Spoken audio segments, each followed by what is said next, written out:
Hello students, कैसे हैं आप सभी। आई होप आप अच्छे होंगे और आपकी स्टडीज भी अच्छी चल रही होगी। चलिए देखते हैं class 12th OCM needs and importance of consumer protection. So let's start.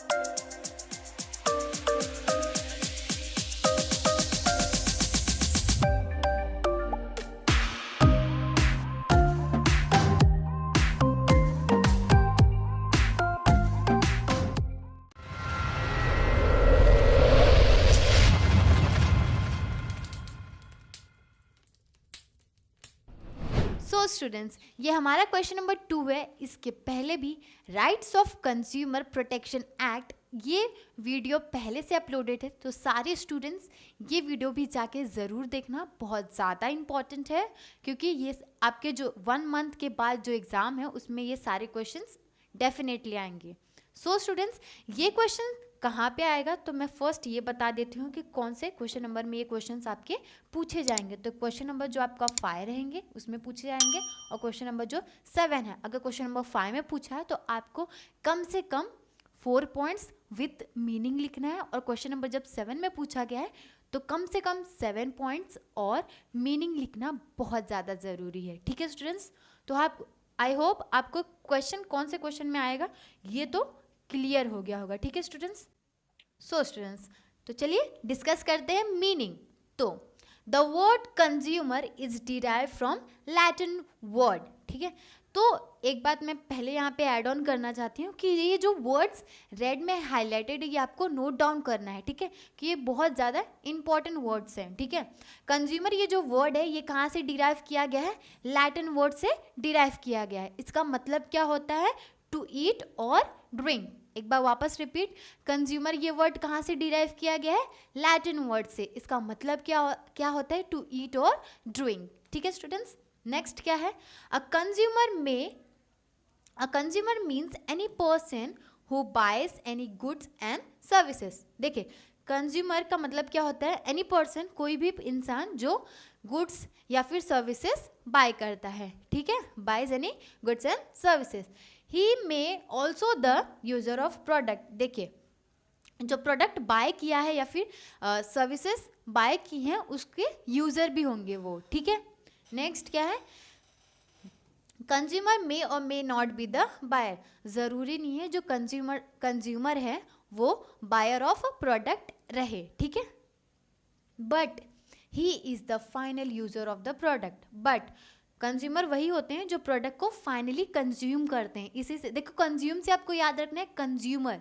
ठीक है, कंज्यूम जो फाइनल जो प्रोडक्ट रहते हैं जो कंज्यूम करते हैं उससे याद रखना है कंज्यूम करते हैं, तो याद रखना है कंज्यूमर। ठीक है, इसका मैं एक एग्जाम्पल दूंगी कंज्यूमर का। जैसे कि मार्केट से कोई बिस्किट परचेज करके लाया है, ठीक है, वो है कस्टमर। मार्केट से कोई बिस्किट खरीद के लाया है, वो कस्टमर भी है कंज्यूमर भी है। ठीक है, बट जो कंज्यूमर उसको फाइनली टेक कर रहा है वो कंज्यूमर है। ठीक है, और जो कस्टमर्स रहते हैं उसको इनटेक नहीं करते हैं। ठीक है, ये डिफरेंस आपको याद रखना है। ठीक है, कंफ्यूज बिल्कुल नहीं होना है, बहुत इजी ये वर्ड्स हैं। कंज्यूमर और ये कस्टमर वर्ड में बिल्कुल आपको कंफ्यूजन नहीं करना है। ठीक है, आगे क्या लिखा गया है, अ कस्टमर। अभी देखिए कस्टमर लिखा है, कंज्यूमर नहीं है। Customer is the buyer of the product. Customer क्या करते हैं, प्रोडक्ट बाय करते हैं। And he may not be the final user of goods and services.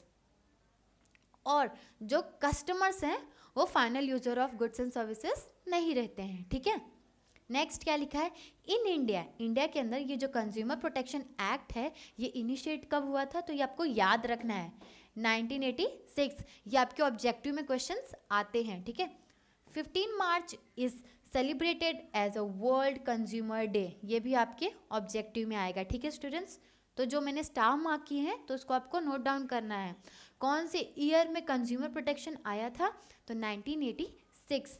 और कब ये वर्ल्ड कंज्यूमर डे कब सेलिब्रेट किया जाता है, तो 15 मार्च। ठीक है स्टूडेंट्स, आई होप आपको ये मीनिंग वाला पॉइंट याद हो गया होगा और समझ भी आ गया होगा। ठीक है, आगे क्या लिखा गया है, in modern marketing consumer is regarded as a king of market. तो ये आपके ऑब्जेक्टिव में डेफिनेटली एक क्वेश्चन आएगा, consumer is regarded as a dash in market, तो आपको क्या रखना है, किंग इन द मार्केट, ठीक है। नेक्स्ट, बट रियलिटी में क्या होता है, ये जो कंज्यूमर्स हैं उनको एक्सप्लॉइट किया जाता है। कौन एक्सप्लॉइट किया करते हैं, जो मार्केटर्स और ट्रेडर्स, ठीक है। और इसी रीजन की वजह से hence consumers protection is required due to the following reason, इसी वजह से कंज्यूमर प्रोटेक्शन ये एक्ट की नीड और इम्पॉर्टेंट है, ठीक है स्टूडेंट्स। तो देखते हैं हम वन बाय वन इसके सारे 10 पॉइंटर्स। सो स्टूडेंट्स, यहाँ पे आपके टोटल 10 पॉइंट्स दिए गए हैं, need and importance of consumer protection. इसमें से आपको सिर्फ और सिर्फ ज़्यादा से ज़्यादा 7 पॉइंट्स आपको याद रखने हैं, ठीक है।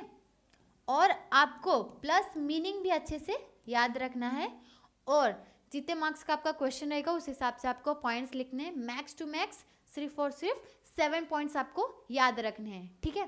फर्स्ट आपका पॉइंट क्या दिया है, इग्नोरेंस। इग्नोरेंस में क्या होता है, जो कंज्यूमर रहते हैं उनको इग्नोर किया जाता है, जैसे कि प्राइस लेवल क्या है, प्रोडक्ट का डिटेल क्या है, ठीक है, तो उनको कंज्यूमर को इग्नोर किया जाता है। नेक्स्ट पॉइंट क्या दिया गया, अनऑर्गेनाइज कंज्यूमर। तो इससे क्या समझना है, अनऑर्गेनाइज कंज्यूमर मतलब क्या होता है, जो कंज्यूमर्स रहते हैं वो स्कैटर्ड रहते हैं, ठीक है, ऑर्गेनाइज फॉर्म में नहीं रहते हैं, ऑर्गेनाइज नहीं रहते हैं। इसकी वजह से जो सेलर रहते हैं वो ज़्यादा पावरफुल बन जाते हैं, इसी वजह से कस्टमर्स को एक्सप्लॉइट किया जाता है। नेक्स्ट पॉइंट हमारा थर्ड पॉइंट क्या लिया है, मिसलीडिंग एडवर्टाइजिंग। देखिए, मिसलीडिंग एडवर्टाइजिंग मतलब एडवर्टाइजमेंट में जो बताते हैं, ठीक है, इंफॉर्मेशन अबाउट द प्रोडक्ट के, उनके जो क्वालिटी रहती है प्रोडक्ट की जो बताई जाती है, बट वो रियलिटी में वैसे नहीं होती हैं, तो कस्टमर्स को, कंज्यूमर्स को क्या किया जाता है, मिसलीड किया जाता है। नेक्स्ट क्या है, लैक ऑफ इंफॉर्मेशंस। बहुत सारे ऐसे कस्टमर्स होते हैं, कंज्यूमर्स होते हैं, उनको प्रोडक्ट के प्राइस, क्वालिटी, उसका यूज़ पता ही नहीं होता है, ठीक है। नेक्स्ट क्या है, टेंडेंसी ऑफ कंज्यूमर। टेंडेंसी का मतलब कस्टमर्स के वीकनेसेस। फॉर एग्जाम्पल, मार्केट में आपने कई बार देखा होगा 20%, 50%, by one get one free, ऐसे बहुत सारे डिस्काउंट्स मार्केट में चलते हैं, तो उसकी वजह से क्या होता है, बहुत सारे कस्टमर्स अट्रैक्ट हो जाते हैं, ठीक है। और बहुत सारे जो सेलर्स रहते हैं उनको अनएथिकली एक्सप्लॉइट करते हैं, ज़्यादा पैसे चार्ज करते हैं, और पर हमें पता नहीं होता कि वो डिस्काउंट में उनके जो मार्जिन है, जो प्रॉफिट है, वो अर्न करते हैं। नेक्स्ट पॉइंट क्या है, need of participation of consumers. देखिए, एक जो मैन्युफैक्चर, जो बिजनेस फर्म रहती है, उनकी जो एक्टिविटी रहती है एक प्रोडक्शन में, क्या वो कस्टमर्स को भी इसमें इंक्लूड करते हैं, क्या नहीं करते हैं। तो कंज्यूमर प्रोटेक्शन एक्ट की वजह से कस्टमर्स का भी पार्टिसिपेशन होता है एक प्रोडक्ट के अंदर, ठीक है। मतलब एक प्रोडक्ट में कस्टमर्स को क्या क्या रिक्वायरमेंट है, जैसे कि अफोर्डेबल प्रोडक्ट हो, वो क्वालिटी के प्रोडक्ट्स उनको मिले, ऐसे, ठीक है।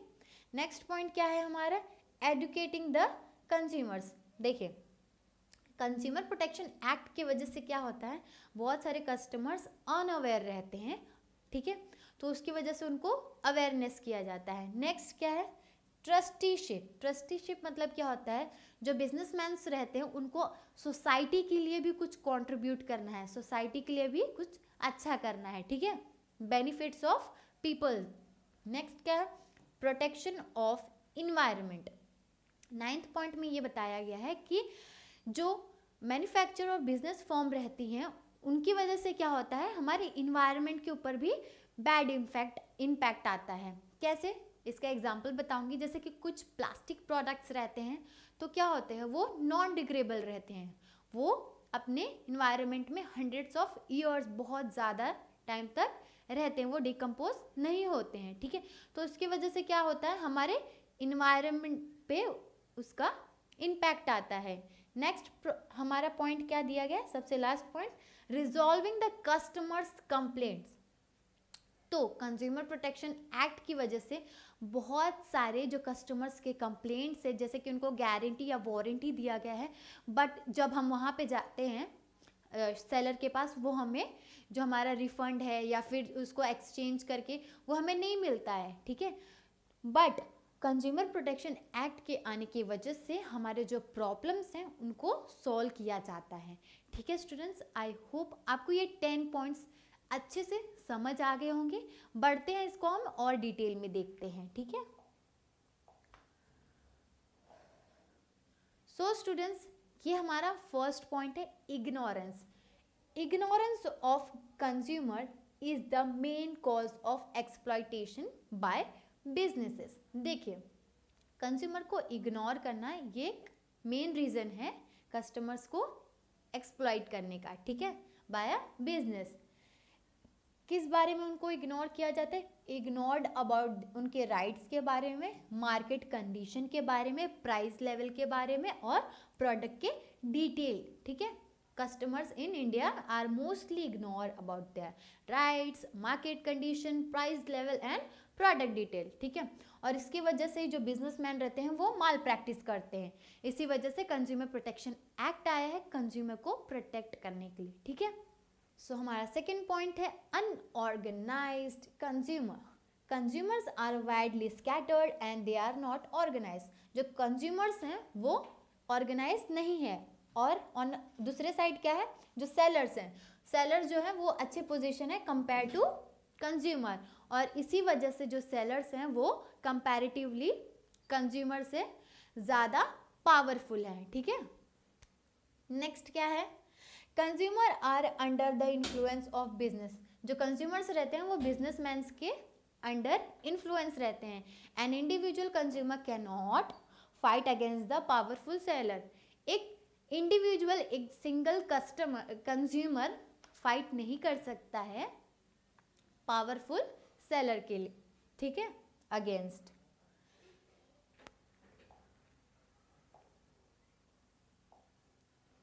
नेक्स्ट पॉइंट क्या दिया है, थर्ड पॉइंट हमारा, मिसलीडिंग एडवर्टाइजिंग।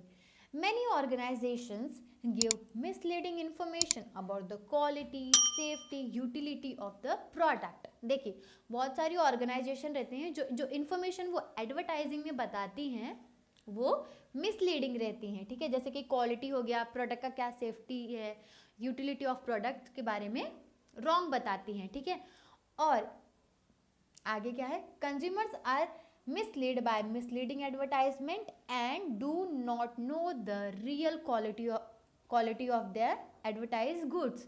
और इसी वजह से रियल क्वालिटी जो उनके प्रोडक्ट्स के हैं नहीं पता चलते हैं। ठीक है, due to advertising goods. This will protect consumer from getting exploited. और इसी की वजह से कंज्यूमर्स जो रहते हैं वो एक्सप्लॉइट किए जाते हैं। हमारा फोर्थ पॉइंट है क्या, lack of information. It is difficult, क्या लिखा है, it is very difficult to establish a direct contact. देखिए, ये बहुत ज़्यादा डिफिकल्ट है कि जो प्रोड्यूसर है और जो कंज्यूमर है उनके बीच में डायरेक्ट कॉन्टैक्ट का। ठीक है, ये बहुत डिफिकल्ट है। क्यों?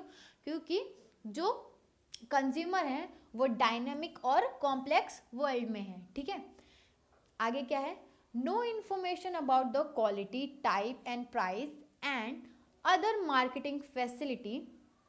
देखिए क्या लिखा है, majority of the consumer has no information. Consumer को पता ही नहीं होता है, क्या नहीं पता होता है कि क्वालिटी, टाइप और price and other marketing facility के बारे में कंज्यूमर्स को पता ही नहीं होता है। ठीक है, और इसकी वजह से क्या होता है, many consumers buy without product knowledge.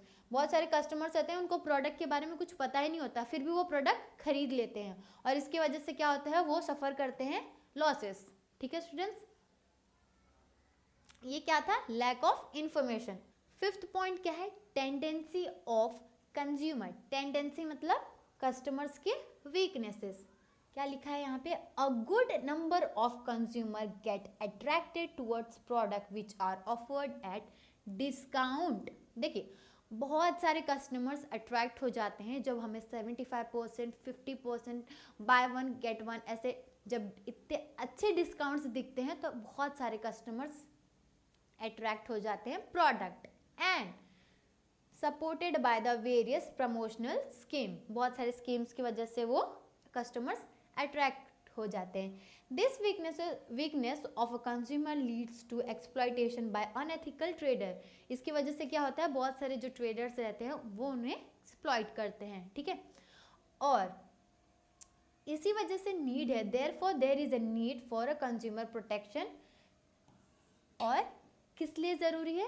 Create करना awareness about the unethical sellers. ठीक है, हमारा 6 पॉइंट है need of participation of consumer.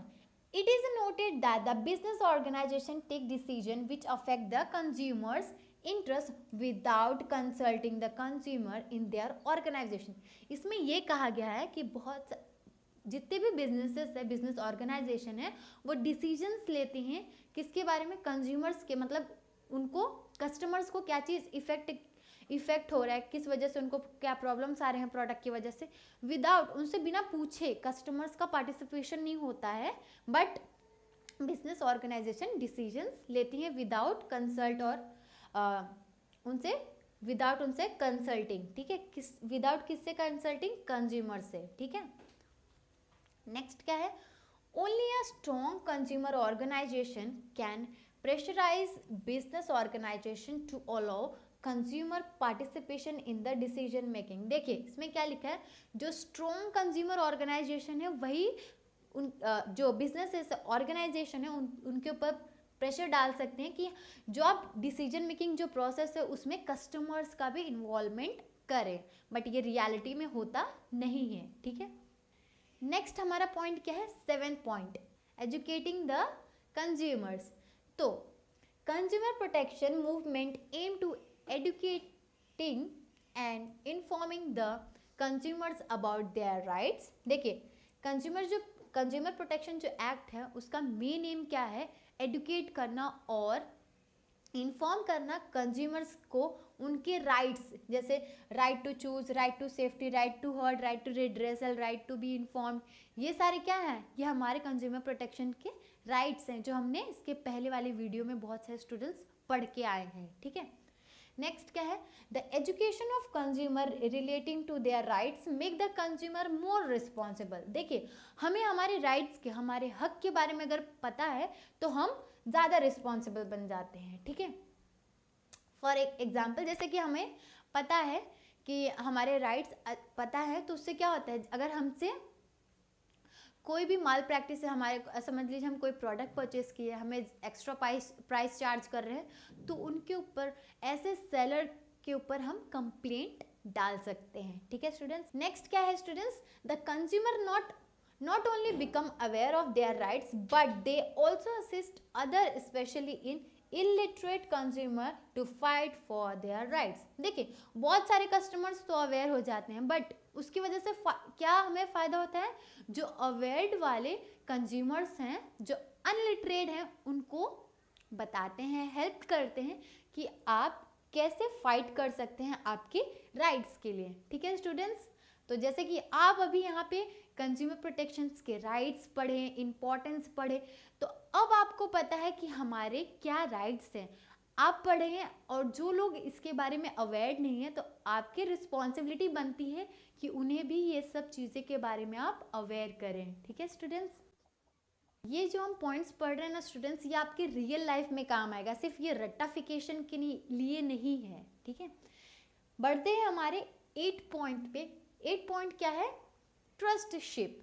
According to Gandhian philosophy, businessmen's trust of the society wealth, therefore they should use this wealth for the benefits of society। देखिए जो organisation इतनी profits earn कर रही हूँ, उनको खुद के प्रॉफिट के सिवा भी सोसाइटी के लिए भी बहुत सारे कंट्रीब्यूशन करनी चाहिए, उनको सोसाइटी के लिए भी सोचना चाहिए। ठीक है, इसका एक एग्जाम्पल भी आप आगे पढ़ोगे, कॉर्पोरेट सोशल रिस्पॉन्सिबिलिटी। ठीक है, सोसाइटी के लिए बहुत सारी ऑर्गेनाइजेशन जो एक लिमिटेड अमाउंट से ज़्यादा अर्न करती हैं, उनको कुछ percent, 2% of their profit they have to contribute for the society. एक ये एग्जाम्पल दिया है, आप आपके एग्जाम में लिख सकते हो। बढ़ते हैं हम अब अपने नेक्स्ट पॉइंट पे, 9th पॉइंट पे। तो हमारा 9th पॉइंट क्या दिया है? Protection of environment. Consumer protection help, देखिए कंज्यूमर प्रोटेक्शन की वजह से क्या फ़ायदा होता है? Protect and prevention of environment, environment को हम प्रोटेक्ट और प्रिवेंशन करते हैं, ठीक है। नेक्स्ट क्या है, consumer are made aware to certain products, customers को हम अवेयर करते हैं कुछ प्रोडक्ट्स जैसे कि प्लास्टिक बैग, इसका एग्जांपल पहले ही दिया था। Having adverse effect on consumers, next therefore the consumers take measures to protect the environment, for instance educated and responsible consumer demand eco-friendly product। बीच में आपने देखा होगा कि बहुत सारे जो प्लास्टिक प्रोडक्ट्स थे जो प्लास्टिक में पैक होके आ रहे थे वो बैन किए गए थे और इसकी वजह से ही इको फ्रेंडली प्रोडक्ट्स ज़्यादा मार्केट में आ गए, जैसे कि पेपर वाले बैग्स आ गए, क्लोथ्स बैग बहुत सारे जन यूज़ करते हैं, जैसे कि मार्केट में हम जाते हैं तो क्लोथ्स बैग यूज़ करते हैं, प्लास्टिक के बैग्स यूज़ नहीं किए जाते हैं, ठीक है, क्योंकि प्लास्टिक बैन है, ठीक है स्टूडेंट्स। तो आई होप ये प्रोटेक्शन ऑफ इन्वायरमेंट वाले ये वाला इसमें आपको बस याद रखना है प्लास्टिक बैग, इससे आप आराम से रिकॉल कर सकते हो ये सारे पॉइंट्स, ठीक है, और आप अपने वर्ड्स में भी एक्सप्लेन कर सकते हैं ये पॉइंट्स, बस आपको क्लैरिटी रहे हेडिंग में, हमें क्लैरिटी रहे हेडिंग के बारे में। हेडिंग अगर आपको याद है तो उसमें 2 से 4 लाइन आप अपने से लिख सकते हो, एक्सप्लेन इजीली कर सकते हो, बस आपका सेंटेंस फॉर्मेशन थोड़ा अच्छा हो। नेक्स्ट क्या है, consumer protection organisations are required to put pressures on the dealers to solve the genuine complaint of consumer. देखिए जो कंज्यूमर प्रोटेक्शन जो ऑर्गेनाइजेशन है वो प्रेशराइज करते हैं डीलर के ऊपर कि जो कस्टमर्स के जो छोटे छोटे कंप्लेंट्स हैं उसको सॉल्व करिए, ठीक है। Unethical traders may not try to solve the complaints of ordinary consumers, but due to pressure of consumer protection organization and unethically traders are forced to solve the complaints to satisfy the consumer, ठीक है। इसमें क्या लिखा गया है, simple word है, क्या है इस ये पॉइंट क्या है, resolving the customers complaint, customers के जो कंप्लेंट्स है उसको रिजॉल्व करना है। तो आपको याद रखना है जो कंज्यूमर प्रोटेक्शन जो ऑर्गेनाइजेशन है वो प्रेशराइज करती है वो डीलर्स को, जो कस्टमर्स के कंप्लेंट नहीं सुनते उनको प्रेशर किया जाता है कि उनके कंप्लेंट्स आप सॉल्व करिए, ठीक है। और जो कस्टमर्स के कंप्लेंट्स सॉल्व हो जाते हैं तो उससे क्या होता है, कस्टमर्स सेटिस्फाइड रहते हैं। सो स्टूडेंट्स यहाँ पे हमारा 10 पॉइंट्स कवर हो जाता है। आई होप आपको ये 10 पॉइंट अच्छे से समझ आ गए होंगे, कुछ मैंने एग्जाम्पल्स भी दिए थे इसमें, और आपको ये एग्जाम्पल्स और ये पॉइंट्स हेडिंग अच्छे से याद रखना है आपके एग्ज़ाम के लिए। ये क्वेश्चन बहुत ज़्यादा इंपॉर्टेंस है। होप आपको ये पूरा वीडियो समझ आ गया होगा। अगर आपको कोई भी क्वेरी या डाउट होगी तो आप कमेंट बॉक्स में ऐड कर सकते हैं। Thank you for watching. Keep learning, keep smiling. Thank you.